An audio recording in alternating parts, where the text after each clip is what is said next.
IPS की online classes में आपका स्वागत है। आज हम फिजिक्स के अंदर कुछ फिर से न्यूमेरिकल देखेंगे। चैप्टर नंबर 3 के इलेक्ट्रिक पोटेंशियल विद्युत विभव हम पढ़ रहे थे और उसके बेसिस पे कुछ सवाल कर रहे थे। कल तक जो सवाल पूछा गया था उसके आंसर सभी के सही आए हैं। कुछ लड़के और लड़कियों ने बताया अब की बार कुछ अच्छा ट्राई कर रहे हैं, लेकिन जो फिर भी अभी भी कुछ नहीं देख पा रहे हैं तो वो भी यदि नहीं देखेंगे तो आगे उनके लिए ही समस्या हो जाएगी। तो जो पढ़ रहे हैं वो अच्छे से पढ़ते रहे, कंटिन्यूसली चलते रहें, और जो नहीं पढ़ रहे हैं वो थोड़ा सा इस पर ध्यान रख करके वापस एक बार सॉल्यूशन याद करने की कोशिश करें, क्योंकि आगे जा करके हमें इतना टाइम नहीं मिलने वाला कि इसको हम फिर से रिपीट कर सकें। अब देखिए आगे जो हम स्टार्ट कर रहे हैं आगे का न्यूमेरिकल। इन न्यूमेरिकल्स के जो शॉर्ट्स है अपने पास, वो मेरे पास बुक तो है नहीं, लेकिन जो सारे सवाल है वो आपको अपनी नोटबुक की किताब जो है अपनी पाठ्य पुस्तक उसके अंदर सारे सवाल मिल जाएंगे। तो आप इसकी नंबरिंग जो है वो बाद में कर लेना, और नंबरिंग इतनी इंपॉर्टेंट नहीं है, क्योंकि हमें बस पता होना चाहिए कि अपने पास जो बुक के अंदर ये सवाल जो आ रहे हैं वो हमने कंप्लीट कर रहे हैं या नहीं कर रहे हैं। और जो सवाल आपको नहीं आता है पहले ये देखते जाइए, आप कंटिन्यूसली पढ़ते जाइए जितने मैं सवाल बता रहा हूँ, या जो सवाल आपसे पूछे जाएँ उनके जवाब आप दीजिए, ताकि सवाल जो है वो जल्दी से क्लियर होते जाएँ। और फिर भी यदि ये सब होने के बाद में यदि न्यूमेरिकल आपको कोई ऐसा नहीं आता है तो आप मुझे बता सकते हैं, उसका सॉल्यूशन आपको मिल जाएगा। ठीक है, अब स्टार्ट कर लेते हैं। आज का जो नया क्वेश्चन है वो देखिए क्या है। एक वृत्त की परिधि पर +2q, एक वृत्त की परिधि दे रखी है, उसके ऊपर परिधि पर 3 आवेश बता रखे हैं अपने को, प्लस का 2q, माइनस का 5q और माइनस का 7q के 3 आवेश इस प्रकार से रखे गए हैं कि इसके अंदर ये एक समबाहु त्रिभुज है। तीनों एक समबाहु त्रिभुज के कोनों पर स्थित है। यदि वृत्त की त्रिज्या r हो तो केंद्र पर विद्युत विभव ज्ञात कीजिए। तो देखो, इसको हम इस सॉल्यूशन को ज्ञात करने के लिए पहले क्या करते हैं, इस क्वेश्चन को अकॉर्डिंग टू डायग्राम सेट कर लेते हैं ताकि हमें पता लग जाए क्या होगा। तो मैं एक वृत्त बना लेता हूँ। ये मैंने एक वृत्त बनाया, इसके अंदर 3 कोनों के ऊपर एक समद्विबाहु त्रिभुज बनता है। तो आपको पता है समबाहु है, तो समबाहु होगा तो इसके तीनों साइड क्या होगी, इक्वल होगी। तो ऐसा त्रिभुज बनाओ जो इसके अंदर वृत्त की परिधि के ऊपर आ जाए, तीनों कोनों के ऊपर। ये समबाहु त्रिभुज हो गया। ठीक है, इन तीनों कोनों पर आपको आवेश बता रखे हैं। एक पर तो है प्लस का 2q, एक पर आवेश है माइनस का 5q और एक पर आवेश है माइनस का 7q। तो 3 अपने को चार्ज बता रखे हैं, तीनों आवेश अपने को दे दिए। अब ये बोल रहा है कि 3 आवेश इस प्रकार से रखे गए हैं कि तीनों समबाहु त्रिभुज के कोनों पर पड़ते हैं। ये हमने बना लिया समबाहु त्रिभुज। यदि वृत्त की त्रिज्या अपने को बताई गई है तो ये इसका केंद्र है वृत्त का ओ, तो इसकी रेडियस क्या होगी ये हम जानते हैं कि वृत्त की परिधि को केंद्र से मिलाने वाली ही क्या होती है। तो इसके बाद में देखिए यहाँ से इसकी केंद्र से हम जानते हैं त्रिज्या क्या होती है, वृत्त की परिधि को उसके केंद्र से मिलाने वाली जो रेखा होती है वही त्रिज्या को शो करती है। तो इसकी रेडियस अपने को बता रखी है r, कैपिटल R। तो आप जानते हो ये भी इसको परिधि से मिला रही है तो ये भी r हो जाएगा और ये भी r हो जाएगा। कल हम बात कर ही रहे थे कि समबाहु त्रिभुज के तीनों कोनों पर पड़ते हैं। यदि वृत्त की त्रिज्या कैपिटल R है तो इसके केंद्र पर, तो हमें पता था कि जहाँ पर आवेश उपस्थित हो गए उसके कारण ही क्या प्रभावित होता है, विभव प्रभावित होगा। तो यहाँ से इन तीनों आवेशों के कारण केंद्र पर निकालना है। ठीक है, तो हम क्या करेंगे, पहले हम लिखेंगे +2q आवेश के कारण, कोई ज़्यादा टफ नहीं है। +2q आवेश के कारण केंद्र पर विभव, केंद्र पर विभव, इसको आप नाम दे दीजिए। जैसे इसको मैं नाम दे देता हूँ A, इसको नाम दिया B, इसको नाम दे देते हैं C। तो VA आ जाएगा। ठीक है, पहले इस आवेश के कारण निकाल रहे हो तो केंद्र पर, तो क्या आएगा, फॉर्मूला क्या होता है विभव का, ये आपको बता दिया गया है, KQ अपन क्या होता है R। तो देखिए ये तो मैंने लिखा K कांस्टेंट, Q की जगह अपने पास कितना आवेश है, प्लस का 2Q, तो मैं इसको ऐसे लिख सकता हूँ 2Q अपॉन दूरी बता रखी है कैपिटल R। ठीक है, इसी प्रकार से आप इसको और सॉल्व कर लेंगे। तो या तो हम इसको एक बार छोड़ देते हैं। दूसरा आवेश कौन सा है, B पर माइनस का 7Q, तो मैं लिखूंगा माइनस के 7Q। आवेश के कारण केंद्र पर विभव कितना आएगा, तो हम लिख सकते हैं VB is equal to K, charge कितना है माइनस का 7Q, तो माइनस का 7Q अपॉन कैपिटल R। इसी प्रकार से थर्ड जो चार्ज है अपने पास वो कितना है, माइनस का 5Q, तो यहाँ पे लिखेंगे माइनस का 5Q। आवेश के कारण केंद्र पर विभव कितना आएगा, VC is equal to K, charge की वैल्यू अपने पास माइनस का 5Q अपॉन कैपिटल R। इसको नंबर दीजिए 1, नंबर 2 और नंबर 3। हो गया आसान। बस अब आप क्या करोगे, बोल रहा है कि केंद्र पर विद्युत विभव की गणना कीजिए, तो हम लिख देंगे केंद्र पर कुल विभव V इज इक्वल टू कितना होगा, केंद्र पे हो जाएगा, विभव एक अदिश राशि है तो तीनों का योग करना है सीधा सीधा, तो हम तीनों का योग कर देंगे VA plus VB plus VC। तो VA का मान रखिए यहाँ से, V का A का मान है अपने पास 2KQ अपॉन कैपिटल R, इसको माइनस को आगे ले आते हैं तो अपने पास आएगा माइनस का 7KQ अपॉन R, फिर माइनस का है तो ये माइनस का हो जाएगा 5KQ अपॉन कैपिटल R। इसमें से जो कॉमन आ रहा है वो कॉमन लीजिए, तो आप कहेंगे इसमें से अपने पास कॉमन आएगा KQ बटा R, ये तो आ जाएगा कॉमन, और ब्रैकेट में क्या रह जाएगा 2 माइनस 7 माइनस का 5, कितना बचेगा, तो देखिए ये दोनों माइनस वाली है, पहले तो उसको ऐड कर लेंगे, 7 और 5 कितना होता है 12, और 12 में से 2 माइनस कर देंगे तो कितना आएगा 10, ठीक है, तो कितना आया टोटल माइनस का 10KQ अपॉन कैपिटल R, ये इसका आंसर हो जाएगा। और यदि आपको और सॉल्यूशन करना तो K की वैल्यू रखिए 9 इंटू 10 की पावर 9, तो आपके पास आंसर आएगा माइनस का 10 9 इंटू 10 की पावर 9 Q अपॉन रेडियस तो हमें दे नहीं रखी R, बस ये इसका आंसर आ जाएगा, इसको सॉल्व कर लेना और ठीक है, 10 की पावर 9 और एक 10 की पावर 10 हो जाएगा, 9 इंटू 10 की पावर 10 Q बटा R इसका आंसर आएगा। तो ये क्वेश्चन हो गया अपना एक, ये एग्जाम्पल है, आप बुक में देख सकते हो, मिल जाएगा ये, ठीक है, इसका स्क्रीनशॉट ले लीजिए और ये आपको करना है, ठीक है। तो अब देखिए अपना नेक्स्ट क्वेश्चन है, XY निर्देशांक तंत्र में के मूल बिंदु पर, इसके मूल बिंदु पर चार्ज दे रखा है 25 माइक्रोकुलाम, ठीक है, तो एक निर्देश तंत्र लेंगे, उसका एक मूल बिंदु लेंगे जिस पर आवेश रख देंगे 25 माइक्रोकुलाम का एक आवेश रखा है बिंदु A, 2 पॉइंट दे रखे हैं, एक तो A/√2 A/√2, ये √2 है दोनों साइड, तथा B A और 0 2 पॉइंट दे रखे हैं कि मध्य विभवांतर की गणना कीजिए। अब देखो सवाल यदि हम देखें तो ये सवाल को देख करके एक बार तो ऐसा लगेगा कि आपको यार ये सवाल कहाँ से आ गया, लेकिन इसके अंदर हमें क्या करना पड़ेगा, यदि इसको हम पॉइंट वाइज समझें तो आपने लिए ये ना बिल्कुल आसान हो जाएगा, फॉर्मूला कोई डिफरेंट लगने वाला नहीं है, खाली डिस्टेंस ज़रूर देखना पड़ेगा, और यहाँ पर थोड़ी सी हेल्प जो है वो 10th क्लास की ली जाएगी। तो देखो समझते हैं इसको क्या होगा। तो देखो इसका सॉल्यूशन ज्ञात करने के लिए पहले मैं निर्देशांक बना लेता हूँ, ये मैंने एक निर्देशांक पद्धति बनाई, छोटा ही बना रहा हूँ मैं इसको डिस्टेंस को देखते हुए, ठीक है, ये इसका मूल बिंदु हो गया, मूल बिंदु को हम दर्शाते हैं 0 0 से, ये x एक्सिस को शो करता है, ये y को शो करता है, ठीक है, इसके अंदर पॉइंट दे रखा है A, तो आपको पता है ये पॉइंट x का है, ये पॉइंट y का है, ये पॉइंट x का है, ये पॉइंट y का है, ठीक है, तो बताइए B पॉइंट कहाँ होगा, तो ये बोल रहा है B में x के बिंदु पर लेना है A, तो जैसे हम यहाँ पर A लें, फिर 2A लें, फिर 3A लें, ऐसे ही लेते हैं, तो ये बोल रहा है कि एक पॉइंट लीजिए जहाँ पे x तो पॉइंट हो A और y पॉइंट क्या हो 0, तो मैं ये पॉइंट ले सकता हूँ यहाँ पे, मान लीजिए कि ये बिंदु A है यहाँ पर, तो ये A0 हो जाएगा, ये किसको शो करेगा B को। इधर आपको x और y के दोनों मान दे रखे हैं A/√2 और A/√2, तो जैसे हम बात करें तो A/√2 यानी दोनों के कुछ ना कुछ मान है, तो ये हम मान लेते हैं दोनों सेम ही है, तो हम क्या करते हैं यहाँ पर एक पॉइंट ले लेते हैं जो दोनों तरफ से सेम हो, जैसे ये है A/√2 और ये भी A/√2, इसमें तो कोई दिक्कत है ही नहीं क्योंकि दोनों के मान इक्वल है, दोनों साइड लेंगे, जैसे A से मान है ना वो क्या होना चाहिए A में √2 का भाग दे करके फिर सोल्व करना और फिर निकालना है, ठीक है, तो ये आप इस टाइप से मान रख सकते हैं। अब ये क्या बोल रहा है, इसको हम पॉइंट दे देते हैं A और इसको पॉइंट दे दिया B। अब ये बोल रहा है इन दोनों के मध्य विभवांतर ज्ञात कीजिए, तो विभवांतर कैसे ज्ञात करोगे, पहले तो आप विभवांतर ज्ञात कर लो, ये थोड़ा सा पॉइंट देख लेना A में कम ही हो रहा है इससे वैल्यू, तो यहाँ पर पहले तो VA का विभवांतर निकाल लो।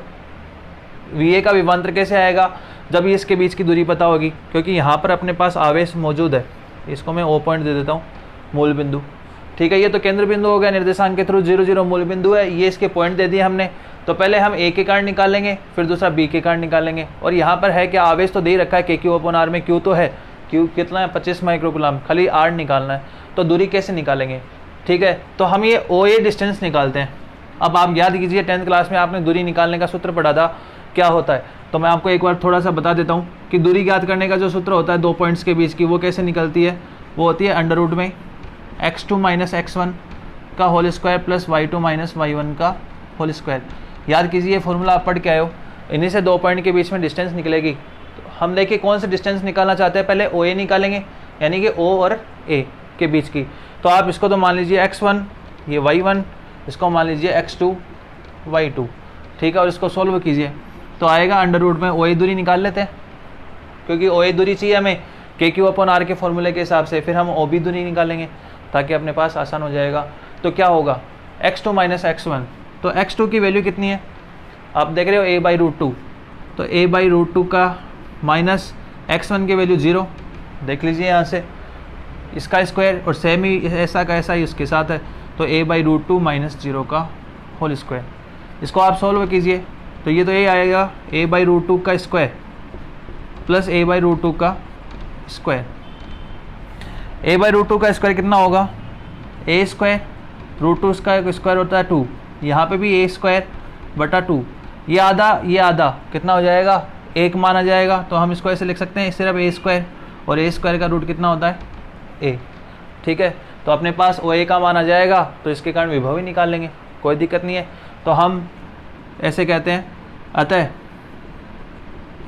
बिंदु A पर विभवांतर, बिंदु A पर विभव, पहले A पर विभव कितना आएगा, VA, फॉर्मूला होता है KQ/R, और R कितना है, ये तो आया A, और Q की वैल्यू आप जानते हो कितनी है अपने पास, K/A। Q की वैल्यू देखिए कितनी है, 25 माइक्रोकूलम। तो हम ये लिख सकते हैं 25 × 10⁻⁻⁶, ठीक है। ये अपने पास A पर आ गया। इसी प्रकार से हम कहाँ निकालेंगे, B पर, और यानी कि B पर कैसे निकालेंगे, तो ये x1 y1 है, तो ये कितना हो जाएगा x2 और y2। वापस से डिस्टेंस निकालिए, तो डिस्टेंस हम क्या निकालेंगे, OB, वो कितनी आएगी, तो अंडर रूट में फॉर्मूला चलेगा वही x2 माइनस x1 का whole square plus y2 minus y1। तो x2 की वैल्यू आप देख रहे हो a है, इधर 0 और उधर 0 में से 0, तो हम क्या करेंगे, निकालेंगे तो क्या आएगा, ऐसे ही a माइनस 0 का स्क्वायर प्लस 0 माइनस 0 का स्क्वायर, ठीक है। तो देखिए x2 तो है a, माइनस x1 करना तो a माइनस 0 का स्क्वायर किया, फिर हमें करना y2 माइनस y1, तो y2 की जगह वैल्यू कितनी है 0, और y1 की जगह वैल्यू 0, तो 0 माइनस 0 का स्क्वायर हो जाएगा। तो यहाँ से इसका सॉल्यूशन करेंगे तो a में से 0 जाएगा, a बचेगा, उसका स्क्वायर, ये आगे वाली टर्म 0 है ही, तो लिखो या मत लिखो इसको, तो एक ही बात है। और a स्क्वायर का रूट कितना आएगा, a, ठीक है। तो B पर विभव इसी प्रकार, इधर लिख देता हूँ, अतः B पर विभव कितना आएगा, इसको हम लिख सकते हैं VB इज इक्वल टू वही फॉर्मूला KQ/R, R कितना आया, A आया है, यानी ये जो दूरी आई है वो कितनी आई है, A, उसमें भी दूरी यही आई थी, इसमें भी यही आया है, मान रखिए। तो K वैल्यू ऐसा कैसा, Q की वैल्यू 25 माइक्रोकूलम इंटू 10⁻⁶/A, ये आ गया VB, इसको नंबर दे देते हैं हम 2। अब ये क्या पूछ रहा है, A और B के मध्य विभवांतर ज्ञात कीजिए। तो A और B के मध्य विभवांतर कितना आएगा, तो हम लिख देंगे A व B के मध्य विभवांतर,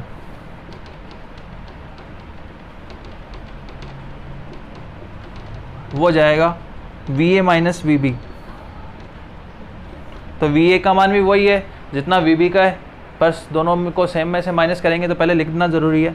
तो K/A 25 × 10⁻⁻⁶, माइनस सेम ही लिख देते हैं K/A 25 × 10⁻⁻⁶।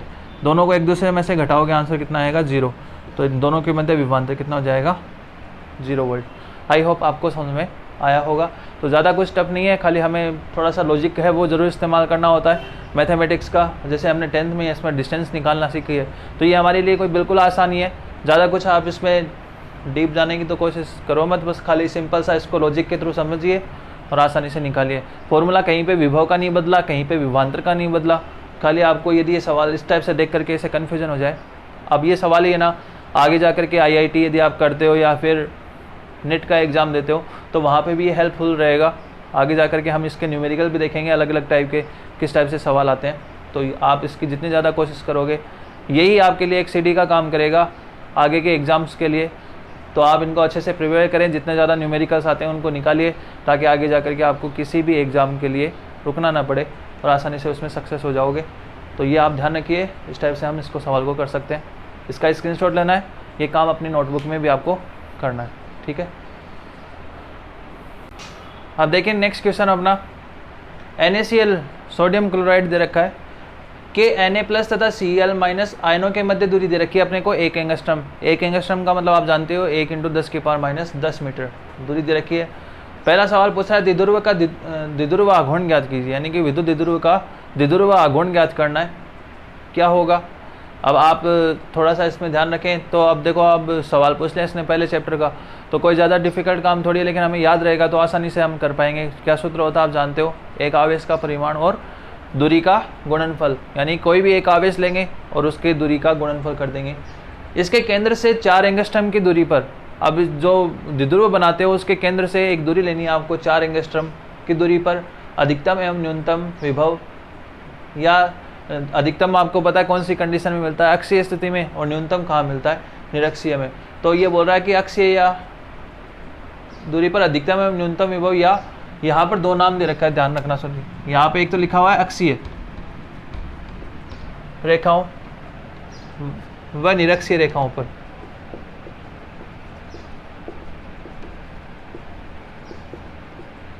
स्थित किसी बिंदु पर विभव की गणना कीजिए, यानी कि आपको विभव निकालना है अक्षीय या फिर निरक्षीय स्थिति में, तो कोई सा भी आप निकाल सकते हैं। अब देखो हम बात करते हैं कि इसका सूत्र क्या होगा, कहाँ से इसको यूज किया जाए।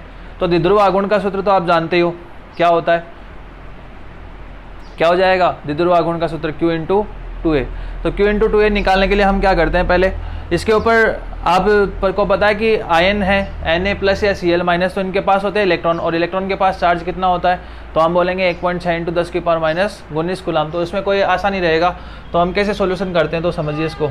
तो इसका आंसर कैसे निकालेंगे, हम बोलेंगे कि इनके पास जो चार्ज है, आवेश है, भाई आवेश तो है ही Na प्लस Cl माइनस, तो इसके पास जो चार्ज होगा वो तो कितना होगा, हम बोलेंगे 1.6 इंटू 10 की पावर माइनस 19 कूलम। ये तो इसके पास चार्ज हो गया। दूरी कितनी होगी, तो दूरी अपने को 2a बोलते हैं इसको, न्यूनतम दूरी को 1 एंगस्ट्रम बता रखा है, यानी कि 1 इंटू 10 की पावर माइनस 10 मीटर। इसको एंगस्ट्रम लिखने के लिए 1 के ऊपर साइन लगता है, ये थोड़ा सा ध्यान रखना। तो 1 एंगस्ट्रम की दूरी अपने को बता रखी है। अब क्या करेंगे हम, कैसे इसका मान निकालेंगे द्विध्रुव आघूर्ण। तो आप द्विध्रुव आघूर्ण का सूत्र जानते हो, पहला प्रोसेस तो ये रहेगा द्विध्रुव आघूर्ण का। द्विध्रुव आघूर्ण का सूत्र होता है P is equal to Q into 2a, ठीक है। तो Q इंटू 2a, Q का मान है अपने पास ये 1.6 इंटू 10 की पावर माइनस 19। अब आप देखिए थोड़ा सा हम सोचें, तो आप अक्षीय निरक्षीय स्थिति में निकालना चाहते हो, तो अक्षीय निरक्षीय स्थिति के अंदर विभव का जो सूत्र होता है आप जानते हो क्या होता है, KP cos theta upon R square minus A square, इस टाइप से कोई फॉर्मूला आता है। आप देखना, हमने विद्युत द्विध्रुव के कारण विभव पढ़ा था, तो वो ये मान आता है उसके अंदर, KP cos theta upon R square minus A square, और साथ में cos स्क्वायर थीटा भी आता है। तो आप ये देख लेना, ठीक है, ये सूत्र आता है, तो ये ध्यान रखना अपने को, ठीक है।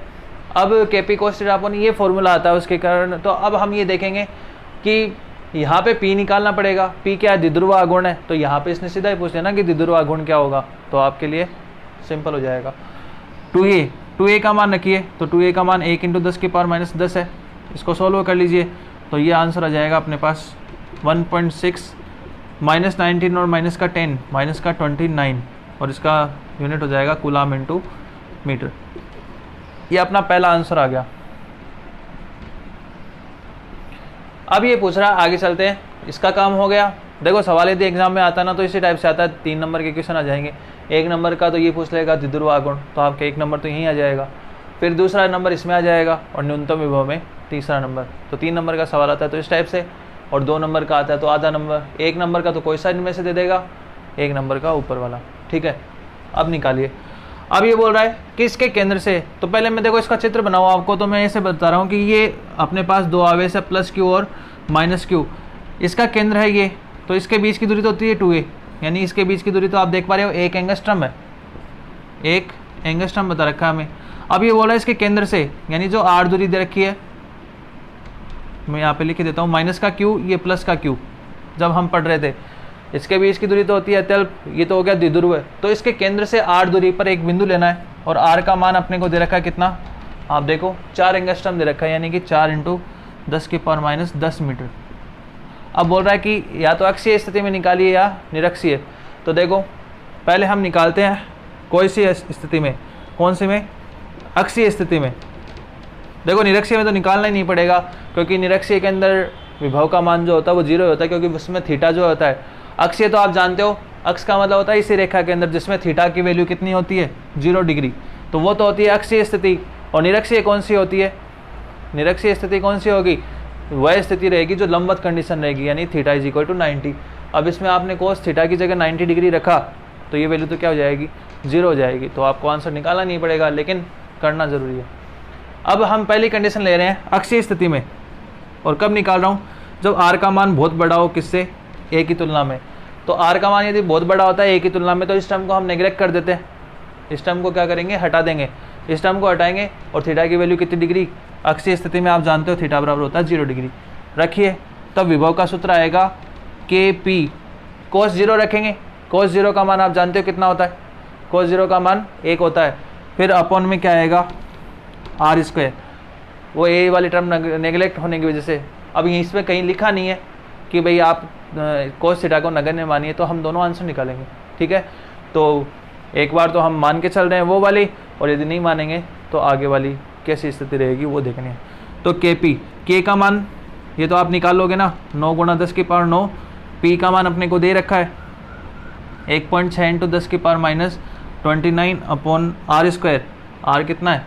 आर है ये 4 इंटू 10 की पावर माइनस 10 का स्क्वायर। इसका सॉल्यूशन कीजिए और आंसर बताना कितना आएगा वो आप मेरे को बता ही दोगे। और फिर इसके बाद में यदि ये कंडीशन ये बोलें कि यदि आर ए की तुलना में छोटा नहीं है, ए की तुलना में मतलब आर जो है ए की तुलना में बड़ा ना हो, अधिक ना हो, तब क्या होगा? तब ये सारा मान आएगा। तो फॉर्मूला रखिए v, पर अक्षीय स्थिति है तो थीटा की वैल्यू तो कितना डिग्री रहेगी? 0 रहेगी। तो क्या मान आएगा? K P upon R square minus A square हो जाएगा। थीटा की वैल्यू 0 रख दो हर जगह, ये एक ही आएगा, ये माना जाएगा। इसमें रख कर भी आप सॉल्यूशन निकालोगे। के की वैल्यू 9 इंटू 10 की पावर 9। पी का मान कितना है? ये निकाला हुआ है R square minus A square. अब यहाँ पे एक छोटा सा ध्यान देना, आर तो आपको पता है 4 एंगस्ट्रम दे रखा है, लेकिन ए कितना है अपने पास? ए देखेंगे, ये 2a है पूरी दूरी, इसका मान है 1 एंगस्ट्रम। तो इसका आपको क्या करना पड़ेगा? आधा करना पड़ेगा, क्योंकि आपको सिर्फ ए चाहिए और ए की वैल्यू कितनी है यहाँ से? तो हम कहेंगे 2a की वैल्यू यदि 1 एंगस्ट्रम है तो 0.5 एंगस्ट्रम, यानी कि 0.5 इंटू 10 की पावर माइनस 10। ये रख करके आपको इसका सॉल्यूशन करना है और आंसर बताना कितना आएगा। ये मैं आपको चेक करके बता दूंगा, यदि सही आएगा तो आपकी वैल्यू, वरना अपन कल और देख लेंगे। ठीक है, कुछ ज़्यादा टफ नहीं है। के का मान रखिए, पी का मान रखिए, आर का मान कितना रखोगे ये रखना है। ए स्मॉल ए का मान कितना है? ये 2a पूरी दूरी है तो ए कितनी होगी? इसकी आधी, पूरी आधी। ये 1 एंगस्ट्रम है तो इसकी आधी कितनी हो जाएगी? 0.5 एंगस्ट्रम। ये मान रखिए। एंगस्ट्रम नहीं रख करके क्या रखोगे? 10 की पावर माइनस 10 मीटर, तो आपका आंसर आ जाएगा। फिर यदि हम बोले निरक्षीय, तो निरक्षीय आप जाके उसमें पढ़िए। निरक्षीय में हमने कहा था कि थीटा की वैल्यू जो होती है, निरक्ष वो अक्ष होती है जो द्विध्रुव के केंद्र से लंबवत सीधी रेखा खींची जाती है उसको, जिसमें थीटा की वैल्यू कितनी डिग्री होगी? 90 डिग्री। तो आप इसमें सॉल्यूशन कैसे लिखोगे? हम इस टाइप से लिख सकते हैं कि निरक्षीय स्थिति में थीटा इज इक्वल टू कितना डिग्री होता है? 90 डिग्री। 90 डिग्री यहाँ पे रखो तो कोस 90 की वैल्यू होती है 0, और 0 रखते हैं आंसर क्या हो जाएगा? 0। तो हम कहेंगे कि v का मान क्या आएगा? 0। तो मैंने ये सॉल्यूशन तो बता दिया, इन दोनों का सॉल्यूशन आपको ज्ञात करना है और आंसर मेरे को कमेंट के माध्यम से बताना है। ठीक है, तो ये क्वेश्चन नंबर हो गया अपना। नेक्स्ट, ये भी आपकी बुक में मिल जाएगा, इसका स्क्रीनशॉट लीजिए और आसानी से इसको समझिए। ठीक है, हाँ, आज का ये अपना क्वेश्चन, ये क्वेश्चन भी आपको देखो मैं पहले समझा देता हूँ, फिर करना आपको ही है। सेम ही जैसा अभी हमने पहले वाला क्वेश्चन किया था वैसा का वैसा ही क्वेश्चन है। विद्युत द्विध्रुव के कारण ही विभव निकालना है। क्या सवाल है वो देखिए कि दो बिंदु आवेश दे रखे हैं क्रमशः 8 इंटू 10 की पावर माइनस 19 कूलाम तथा -8 इंटू 10 की पावर माइनस 19 कूलाम। तो आवेश सेम है, परिमाण समान है, दिशा विपरीत है, तो द्विध्रुव आघूर्ण बन जाएगा। परस्पर 2 गुणा 10 की पावर माइनस 10 मीटर, यानी दोनों आवेशों के बीच की दूरी मैं आपको बना के दिखा देता हूँ। ये तो है माइनस क्यू, ये है प्लस क्यू, दोनों के बीच की दूरी अपने को दे रखी है 2 गुणा 10 की पावर माइनस 10 मीटर। बोल रहा है इस द्विध्रुव से 4 गुणा 10 की, तो द्विध्रुव का जो केंद्र है उससे आपको 4 गुणा 10 की पावर माइनस 6 मीटर के ऊपर एक बिंदु P स्थित मानिए। स्थित बिंदु P पर विभव ज्ञात कीजिए। जब बिंदु P कहाँ पर स्थित हो? इसकी अक्ष पर, यानी इसी एक्सिस पे होगा तब तो थीटा बराबर 0 डिग्री। द्विध्रुव की निरक्ष पे होता तब तो थीटा बराबर 90 डिग्री। और तीसरे में आपको कंडीशन दे रखी है 60 डिग्री। फॉर्मूला कौन सा लगाओगे? वही KP cos theta upon R² वाला लगाना है, सिर्फ R² वाला। मिनिमम की कंडीशन ही आप हटा दीजिए कि ए वाली कंडीशन लेनी है। KP cos theta upon R² वाला फॉर्मूला यूज करेंगे विभव का, और मान निकालिए। K का मान आपको पता है, P का मान निकालोगे Q इंटू 2a से, ये दूरी Q का मान आपको दे रखा है तो वो निकाल लीजिए। cos थीटा की वैल्यू 0 डिग्री रखोगे तब तो एक आंसर मैं आपको बता देता हूँ, इस निरक्ष के ऊपर इसका मान 0 आएगा, ठीक है, क्योंकि थीटा बराबर क्या होता है 90 डिग्री। तो आसानी से आप कर सकते हो। और तीसरे में 60 डिग्री यूज करना है, बस मान रखिए और आसानी से सॉल्यूशन याद कीजिए, ठीक है। तो इसको आपको अच्छे से समझना है, सारे सवाल को एकदम ध्यान से पढ़िए और सॉल्यूशन आप तभी निकाल पाओगे। एक रफ नोटबुक अपने हाथ में रखिए और साथ साथ जैसे जैसे पॉइंट बताता जाऊँ वैसे वैसे उसको लिखते जाइए। ये क्वेश्चन भी आपको आपकी पाठ्य पुस्तक में एग्जाम्पल के तौर पे मिल जाएगा, लेकिन आपको उसको देखना नहीं है, बिना देखे बिना ही करना है, तभी आपकी जाकर के एक्यूरेसी का पता चलेगा कि आपका जो सॉल्यूशन आ रहा है वो सही है या नहीं, ठीक है। तो इस सवाल का स्क्रीनशॉट ले लीजिए और ये सवाल आपको करके बताना है, ठीक है। तो अच्छे से इसको करना। तो आज के लिए इतना ही, थैंक यू, धन्यवाद।